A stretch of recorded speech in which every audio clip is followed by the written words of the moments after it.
থেকে যে দোয়ার আয়োজন করা হয়েছে, আল্লাহ তুমি তাদেরকে কবুল ও মঞ্জুর করে নাও।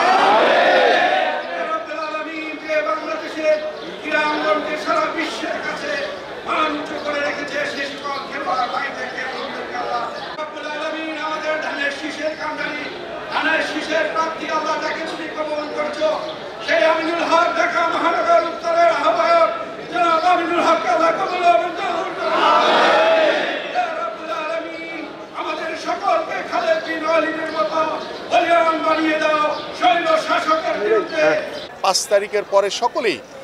প্রত্যাশা করেছে, প্রত্যেকেই আশা করে বসে আছে যে বাংলাদেশে দ্রুত সময়ের ভিতরে একটি অবাধ, সুষ্ঠু, নিরপেক্ষ নির্বাচন হবে। সেই নির্বাচনের সামনে রেখে ইতিমধ্যে গতকালকে আপনারা জানেন যে বাংলাদেশ জাতীয়তাবাদী দল বিএনপি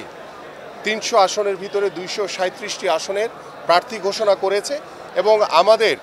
একটি লক্ষ্য, এবং আমাদের মাননীয় ভারপ্রাপ্ত চেয়ারম্যান জনাব তারেক রহমান ইতিমধ্যে বলেছেন যে আমরা যাকেই মনোনয়ন দিব তার পক্ষে আমরা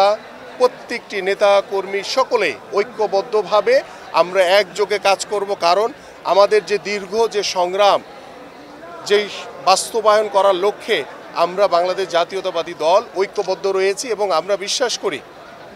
বাংলাদেশের সাধারণ মানুষের দল হচ্ছে বিএনপি, এবং বিএনপি সবসময় বাংলাদেশের মানুষকে যে কল্যাণের জন্য, বাংলাদেশের মানুষের যে উন্নয়নের জন্য এবং বাংলাদেশের মানুষকে সাথে নিয়ে আমরা প্রত্যেকটি সমাজ গড়ার জন্য এগিয়ে যাব এবং বাংলাদেশের সকল মানুষকে সাথে নিয়ে আমরা আগামীতে একটি সুন্দর, শান্তিপূর্ণ এবং একটি মানবিক বাংলাদেশ গড়ার লক্ষ্য নিয়ে আমরা সেই প্রত্যয় ব্যক্ত করে আমরা প্রতি মুহূর্তে কাজ করে যাচ্ছি।